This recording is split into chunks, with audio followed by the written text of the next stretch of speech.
Bismillahirrahmanirrahim. Assalamualaikum. Hallo almal. Alle dank en lof kom na Allah toe. Alhamdulillah, ek voel geëerd, ek is opgewonde, ek is dankbaar dat ek 'n koker ontvang het. En alhoewel my naam op hierdie koker staan, behoort hierdie koker aan al my geliefdes. Dit behoort aan my familie, my gemeenskap, Dr. Neil Leroux, toe hy nog deel gewees het van die Suidoosterfees en nou die SBA, Dr. Marlene Leroux, toe sy nog deel gewees het van die SBA, die ATR en nou die ATKV. Ek het vir professor Michael Le Cordieu ontmoet en ook vir professor Wannie Carstens en ek het 'n hoofstuk in hul boek Ons kom van ver geskryf. Wat 'n eer vir my.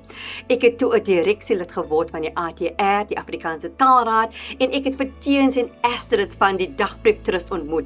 Ek het vir Karen van Kyknet ontmoet. Ek het vir Saartjie van die Woordfees ontmoet en ek het blootstelling gekry op verskeie programme op Kyknet en ook op die Woordfees.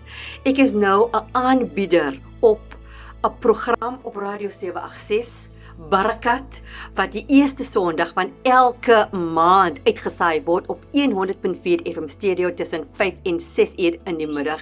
Ek wil net baie tramakassie, baie dankie sê aan al die deelnemers, baie tramakassie sê aan al die luisteraars van Radio 786 en ook 'n groot Shukran, tramakassie vir Frank Hendriks wat vir my genomineer het.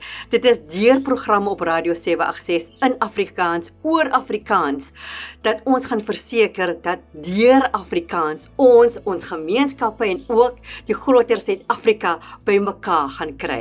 So die ATR, baie tramakassie, baie dankie vir die koker.